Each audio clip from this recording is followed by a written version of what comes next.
Faire de la recherche, c'est aussi parfois avoir l'option d'échouer.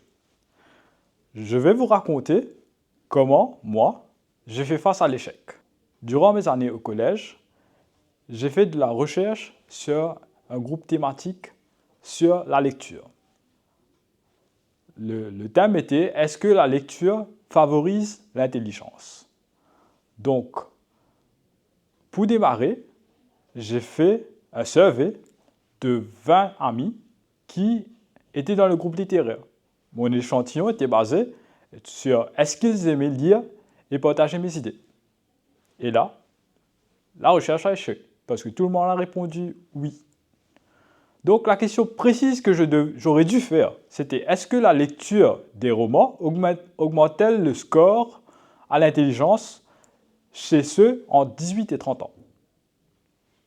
L'échantillon que je pris n'était pas représentatif parce que c'était 20 personnes et j'aurais dû prendre plus. Et j'aurais dû tester, mesurer les objectifs plutôt que de valider une simple question. Donc, quand on fait de la recherche, l'idéal, c'est de prévenir l'échec.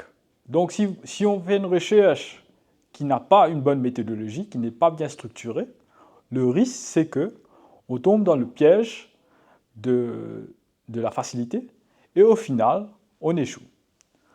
Donc, un exemple classique, un étudiant a montré que les gens qui dorment nus sont en meilleure santé. En réalité, ils sont simplement riches parce qu'ils peuvent se payer l'air conditionné. C'est pourquoi on doit tout le temps contrôler les différentes variables et aussi on doit développer une meilleure méthodologie. Revenons à notre ami Thomas. Thomas veut prouver que la lumière aide ses plantes, mais en même temps, il doit prendre en considération la température, les engrais et l'eau, donc l'arrosage. La question précise qu'il doit se poser, c'est pas est-ce que la lumière est bonne, mais est-ce qu'un éclairage de 2000 lux augmente-t-elle la croissance des plantes à X% en un temps donné? Les variables qu'il doit contrôler, c'est les engrais, la température, l'arrosage et le temps. S'il contrôle tout ça, il aura un résultat acceptable. Dans la prochaine vidéo, on va parler de la recherche documentaire, literature review en anglais.